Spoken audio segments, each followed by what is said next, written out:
Je sais plus c'est où. C'est en bas. C'est en bas, hein, c'est ça. En bas à Ah oui, droite. là. Oui, c'est OK. ça.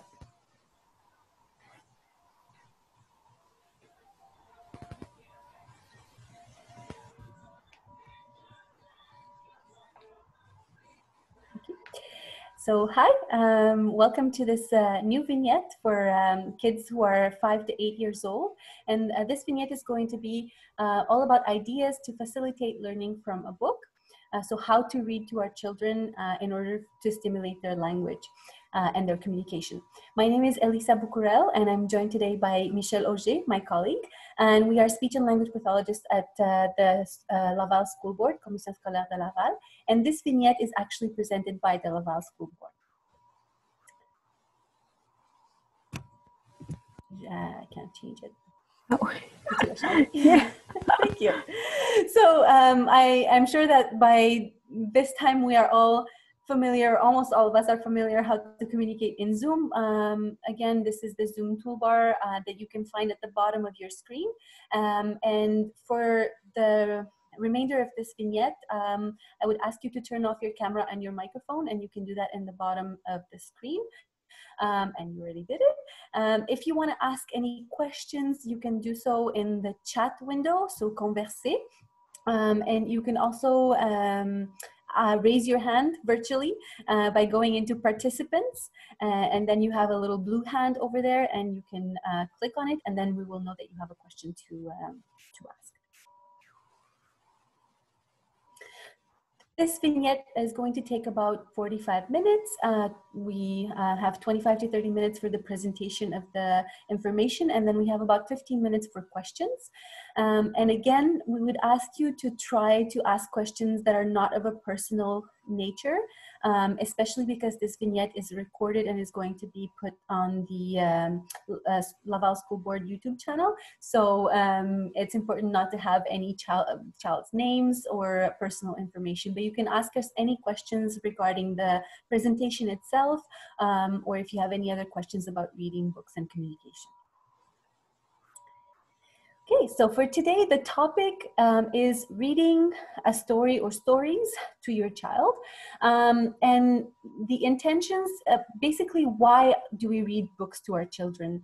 By reading books, we develop the child's ability to read and write.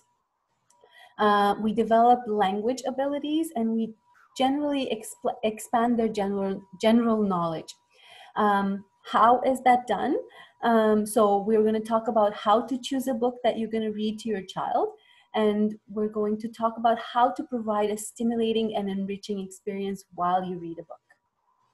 Okay, so first of all, even before reading the book, one of the most important things is how do we prepare to read? So we have to first select an environment that is calm, without any noise or distractions. So we try to turn off the radio or the TV. We try to have as little noise as possible and as few distractions as possible. So if you have other children who are younger, if it's possible to have them do something else while you do this, or if they're interested in reading the book, they can sit there with you quietly. If it's possible, this is not always possible.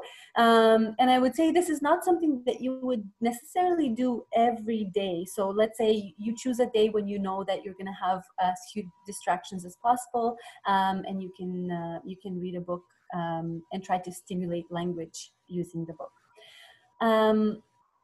It's important to choose a story that has not just a sequence of events, for example, of what's happening during the day, or so, for example, not just a book that says, today I wake up, I go to the beach, and then I come back home and I go to sleep.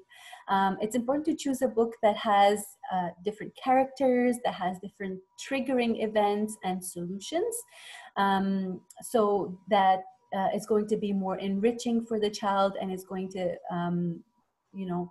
show them all the categories of a story, basically. So where the story takes place, who are the main characters, what are the main characters doing, what is the problem that the main character encounters during the story, what is the solution that they are finding, and then what is the end of the story. So you have to find a story that is a little bit more complex. It's important to have also pictures that are corresponding to the text, because that's going to help the child understand the vocabulary better and understand what's happening in the book. It's also very interesting to find a book that has a rich vocabulary. So not necessarily just the vocabulary that the child already knows, but new words that the child does not know, so that you can use this book to teach the child different words and new words that they don't know. By using the words that they already know. So we try to use the words that they already know as crutches, and you know, we add new vocabulary on top of those. The book that you choose can have approximately 15 pages. And again, this is just an, you know, it's an approximation, but just to make sure that the child does not lose interest, that it's not a book that is too long that they're not going to want to read it anymore. And we don't want a book that is too short either, because then it's not going to be as complex as necessary for them to learn something. The book should have about 2 to 8 sentences per page. If it has only one sentence, usually it's not complex enough. And if it has more than 8 sentences, it may be too complex for the child. But these are just estimates, rough estimates. You know your child best, and you know where your child is in terms of reading ability, and you can choose a book that is best suited for them. Again, you can read this book with your child, or if your child is able to read themselves, they can read the book with you. So depending on where they are in their reading experience, you can choose whatever suits you.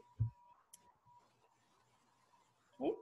So even before beginning to read, so the first thing that we did is we chose the book that is the best one for our child, that the child has an interest in. We chose a calm environment, and the book is perfect. It has a lot of information and new words.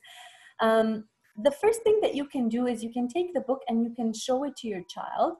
And even before opening it, you can show your child the cover, and you can say, this is how we hold a book. First of all, we don't hold the book upside down.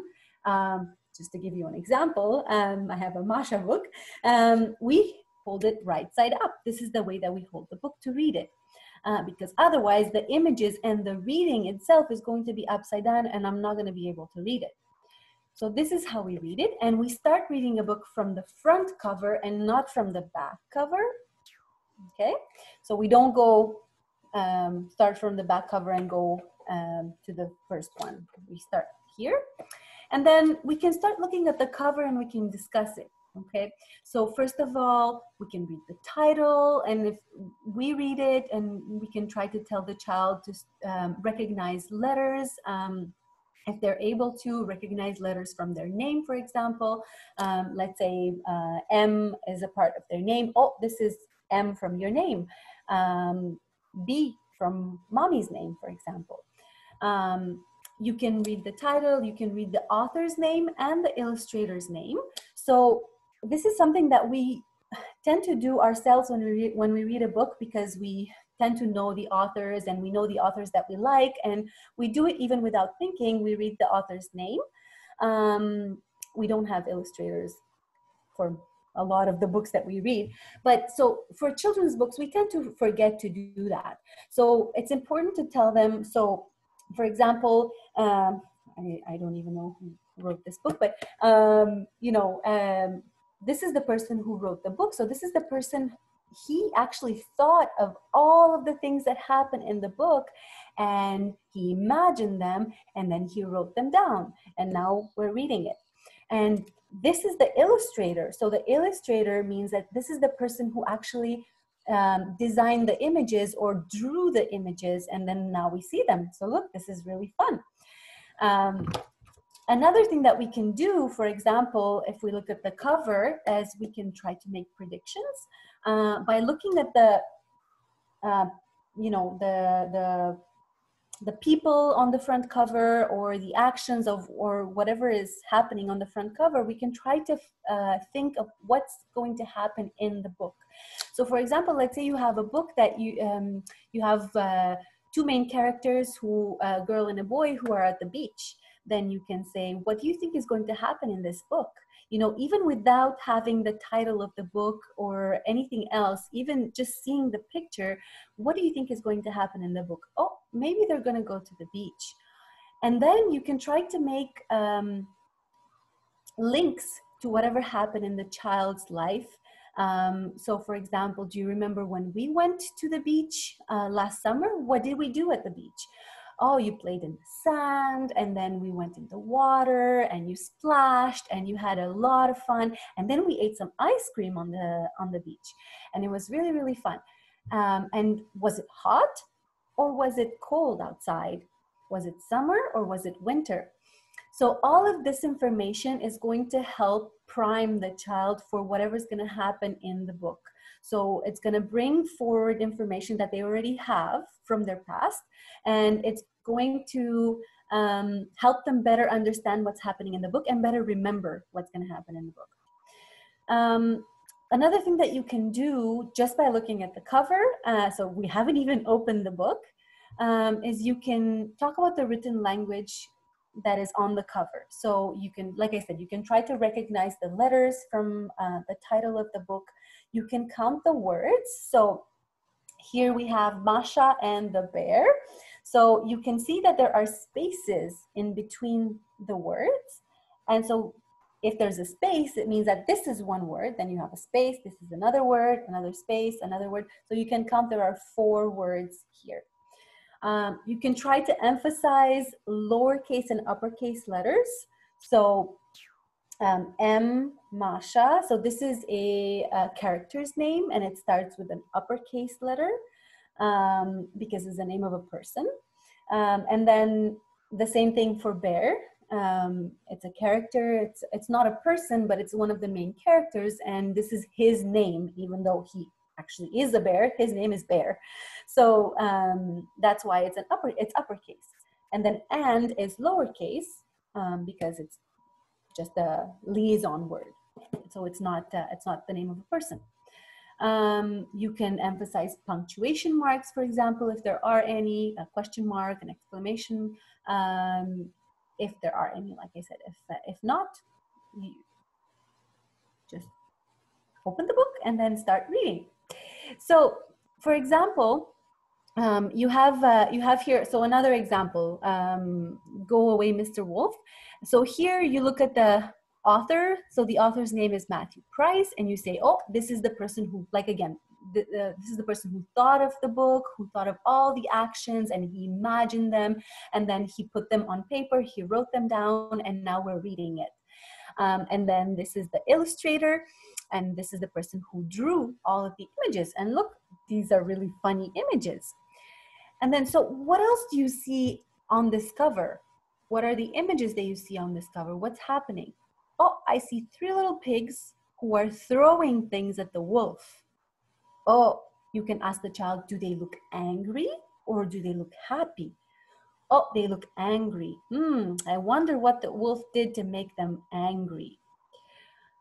What do you think the story is going to be about if you see this image? Oh, I think the story might be about 3 little pigs that are going to chase away the wolf. And then, like I said, you can count the words. In this case, it's 4 words because there are 4. You look at the spaces in between the words. So 1, 2, 3, 4.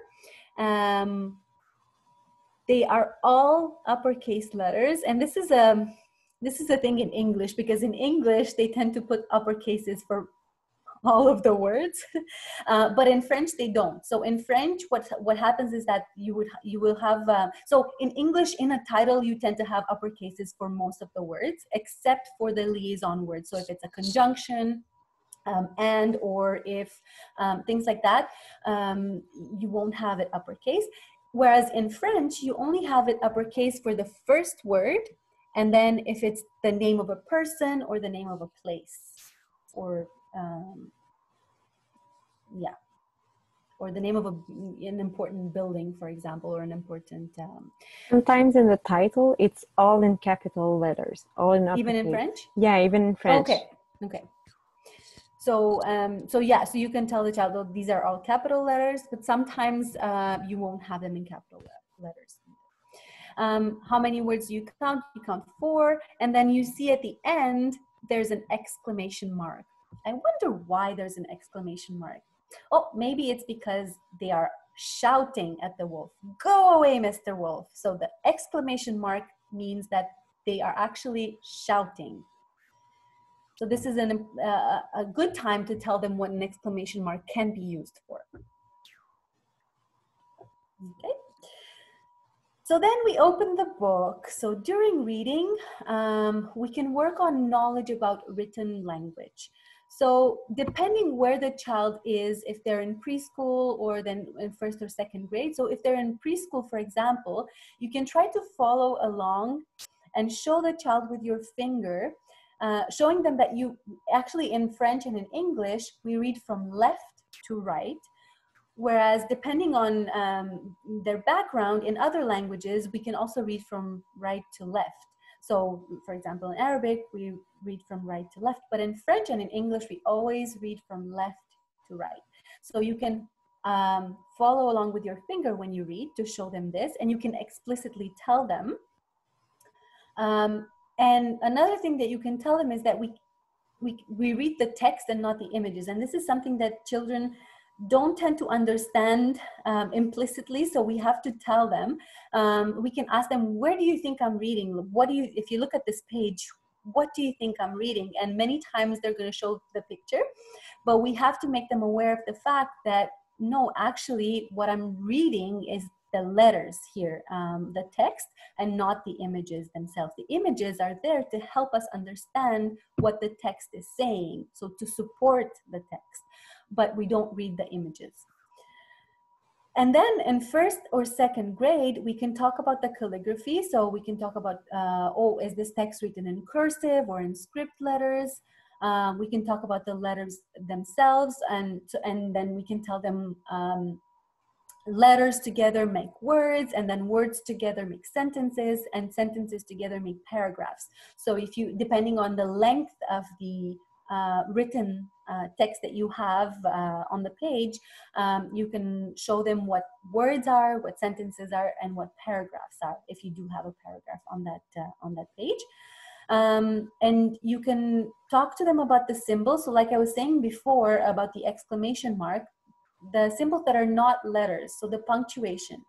So for example, if you have a comma, for example, you can tell them the comma can be used to help us understand what the person is saying and to understand the meaning better. So depending where the comma is placed, you can have different meanings for a certain text. So for example, if there's somebody that says,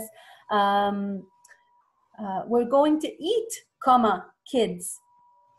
So that means that there's probably a mom or a dad or somebody in the house who is telling the kids, come, we're going to eat. Kids, come, we're going to eat. But if there's no comma, for example, we're going to eat kids, maybe the text is about a giant or a monster who actually wants to eat kids. So the comma is actually very, very important for the meaning of the text. So that's just an example. Another example would be in texts, if you have quotation marks.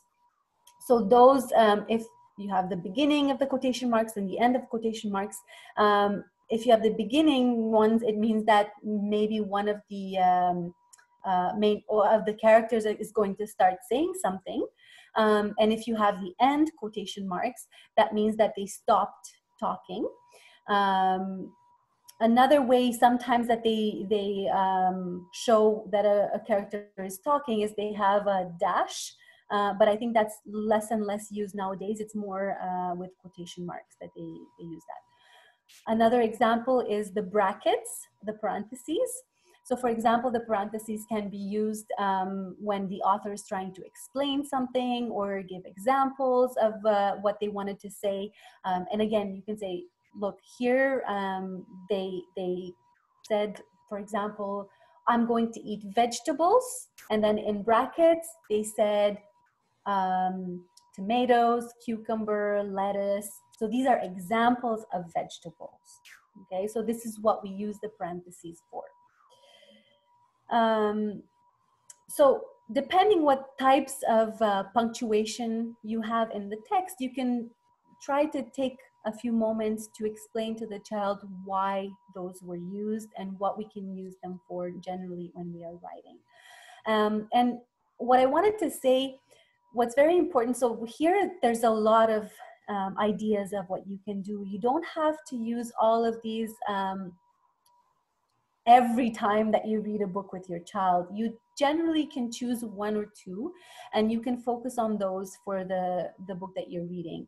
And then you can choose two others for another book that you're reading, or for a different night that you're reading the same book, for example. Because if you are going to do all of these at the same time, then the book is not going to be as interesting or as fun to the child, and they might lose the interest. So try to choose just a few, and then work on others a different night. Exactly. I'm just going to add, for first and second grade, it can be interesting also to look at the plural in the text. So if they are learning this in school, it can be cool to link it to the book that you're reading. Mm-hmm. So see the author put an S at the end of vegetables because there are many vegetables, or there are two and more. So in the written language, we can highlight what they are learning in school. Mm-hmm. We don't do that with like 4 or 5 year olds, but when they're a little bit older, it can be interesting. That's a great idea. And also, so in the book, while you're reading, you can also work on vocabulary.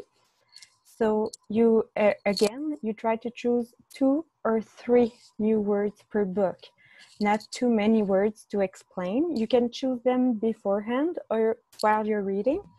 We try to choose words that are less frequent in the oral language, or that we find more in the books, like stain. It can be also expressions, like the icing on the cake. We try to explain those types of expressions in the book. So we pause, we stop, and we explain the word. Example, we read the sentence and we find the word stain. So we say, oh, stain means to color or to paint. So we can find synonyms.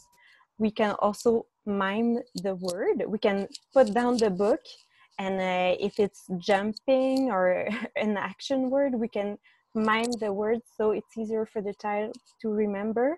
And even if we pause the reading, the child is going to be interested in continuing the reading afterwards. We can also show a picture, and now with the internet, it's easy to find one on Google. Just try to find it before showing it to your kids, because sometimes on Google we don't know what we find with the words we write. And you can also try to connect the word with your child's experience. So if the word is stained, you can say, remember when you were little and your little sister stained your shirt with a pen. So you try to connect it with something that really is important to your child's experience. It's going to be easier to learn the words. You can also work on inferences. So this is really important, and it's going to help later in school. So while we're reading, we can talk about the character's feelings and explain why he is feeling this way. So either on the picture or with the words. So if the character is frowning and his mouth is upside down, so we can say, oh, look, he looks really sad or angry, or oh, he looks happy because I see his mouth is up, his eyes are big and open, his cheeks are red.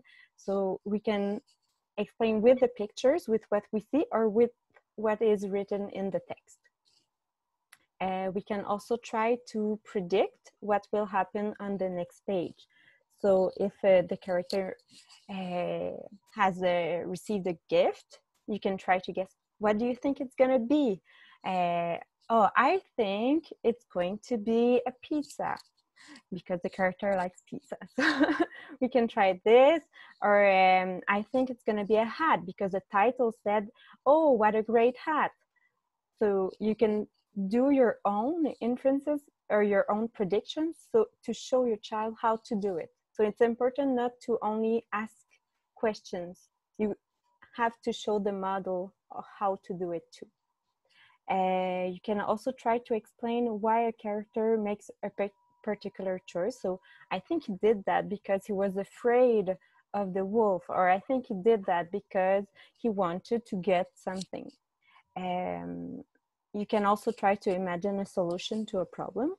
So if there's a particular problem in the story, you can try to imagine the solution. You can find some and ask your child to find some solutions. Example, if there's a flat tire, what do you think it's gonna do? And maybe go to a garage or something like that. And often in the stories that are well written, there's a repetition of the solution, and sometimes the solution doesn't work at the end, so you have to find something else. So those are, I think, good stories to get. Also, you can find clues or information that is not written. Example, if this in the sentence it says, "Oh, the leaves are all on the ground," so you can think, "Oh, it's fall because the author said that the leaves are on the ground and they're orange and yellow and red." So that's how we can do it with written. And when it's on the image, you can also look at the image and say, oh, look, the sky is dark, so I think it's the night. Or here in the example, I see snow, so is it summer or is it winter? Oh, if there's snow, it's winter. So after you're done reading the book, you can also try and summarize the story. So all the important parts of the story. When does the story take place?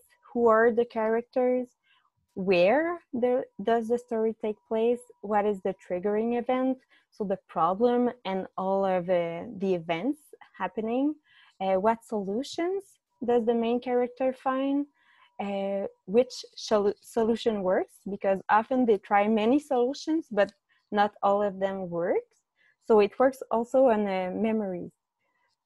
To memorize the story, and how does the story end, and how does the main character feel at the end of the story. We also recommend to read it many times. So on the first time, you can try to give, like I said, the explanation to your child, not only ask questions.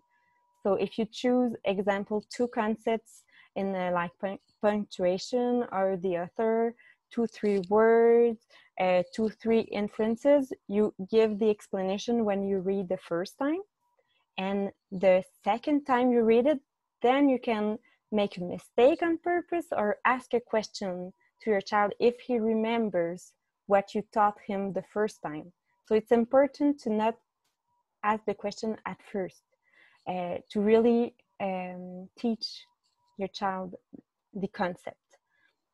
So then you can ask them, and then you can make a mistake. Example, if you want to teach him the title, where it's positioned, you can take the book. I'm going to take an example too, and just look, I think the title is written really small here in the back of the book. So your child has to say, no, it's not in the back, it's in the front, it's in big letters, it's not written in small. So when you make mistakes, it makes the reading more interesting, and your child is interested in responding. It's useful for children who are more reserved, who don't want to answer questions directly. When you make mistakes, they want to correct you. You can also, of course, ask questions directly about the elements that you already discussed. And after many readings, you can ask your child to read or to tell the story in his own words. So I don't know if at home it's like that for you, but often the kids like to read the same story many times. So after like 4 or 5 times, they're pretty equipped to tell you the story in their own words. I would just add, for the summarizing of the story, that's something that's very important, because even from preschool, but especially first and second grade, they tend to do that a lot at school, where they will hear a story or a paragraph, not even just a story, and then they will have to answer questions based on that paragraph. And then the paragraphs are getting bigger and bigger. So at the beginning, the questions are oral, are asked orally, and they have to answer orally, and then they will have to read a story or a short paragraph and answer in writing as they progress in school. And then as they grow older and older, they will have to summarize books. And so even from the first, second grade, but then this is going to go with them forever until the end of their school career, if you want. So it's something very important for them to think of all of those questions to summarize the story of who is the main character, what are they doing, where is the action happening, what is the problem, what is the solution, so all of those are very important questions for them to think about and to be able to answer. So if you can work on those in different stories, in different contexts, this is going to be very helpful for them. Even if you just work on them orally, you don't have to work on them in written format at home, but it's going to make them think about all of those questions.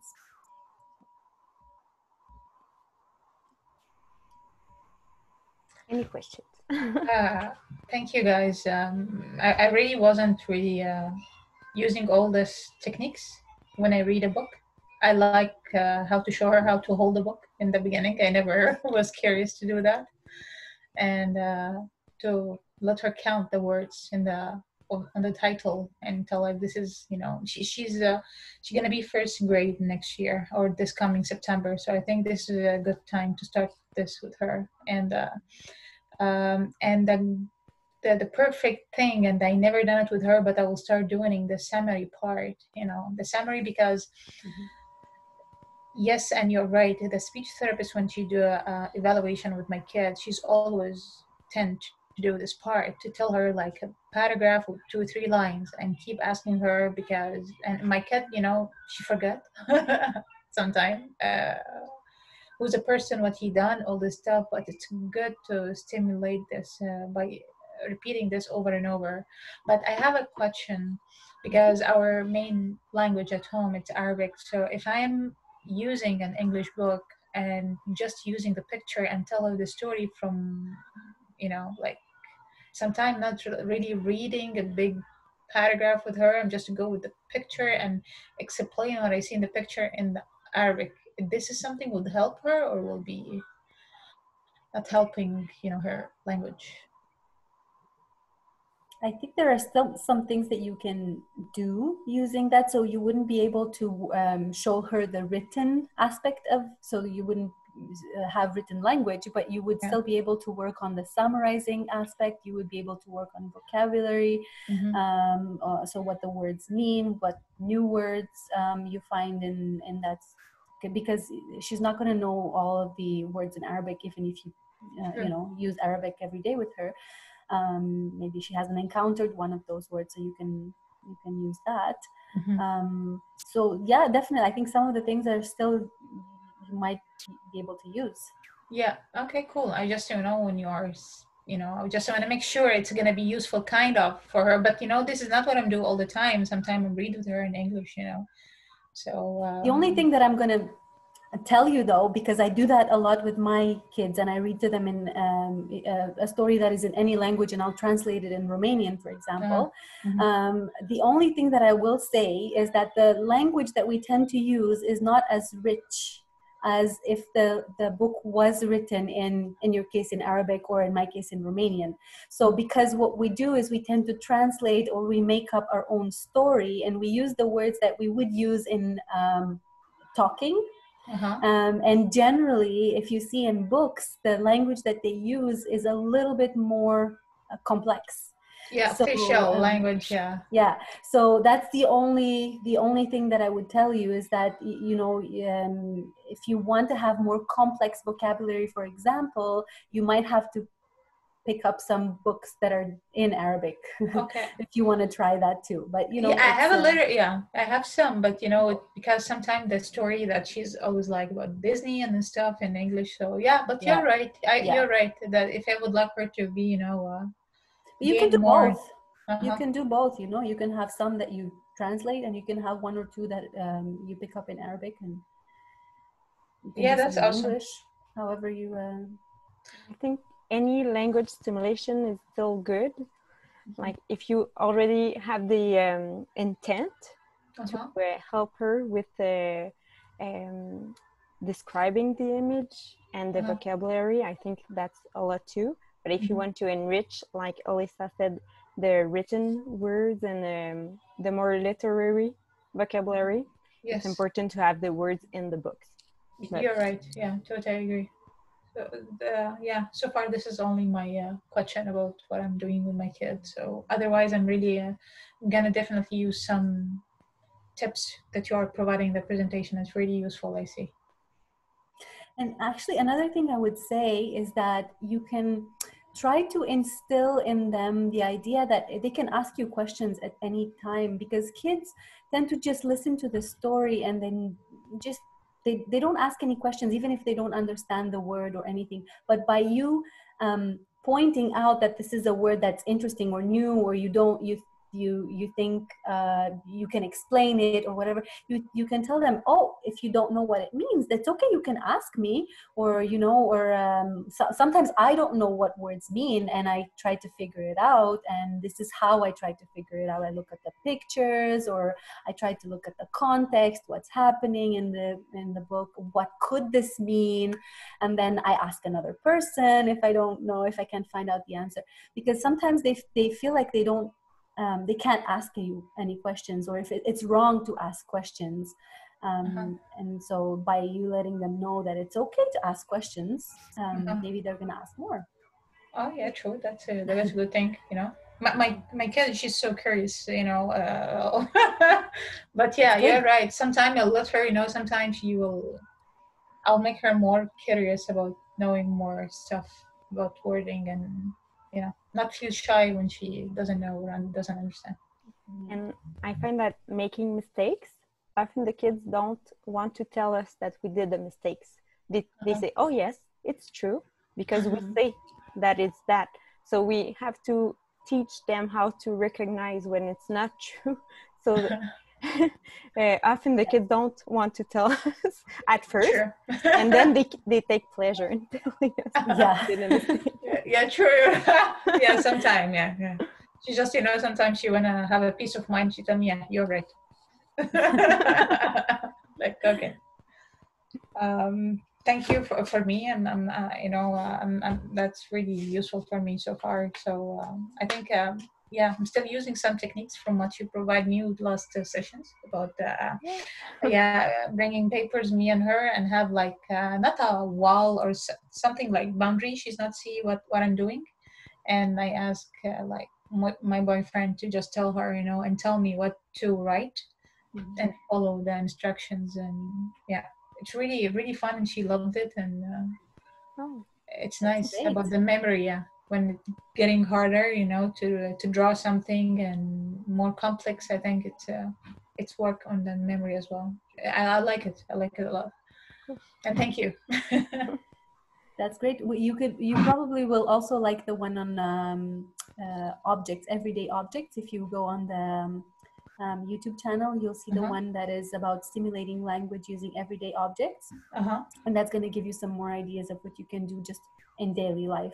If you don't mind, I just tried to search on the channel. I didn't find it. Stars Studio. Maybe we can actually send it to you via email. Oh, that's awesome. That's perfect. That's very nice.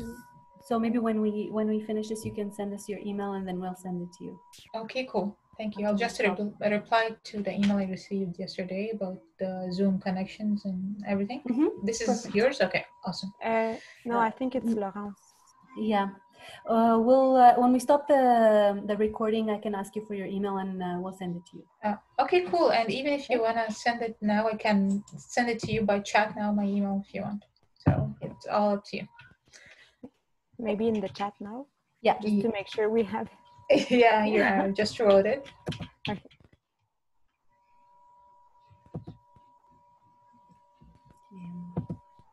Yeah. Yep. Found it. So I'm going to send it to you. You have Awesome. it? Thank you so much. Yeah. Okay.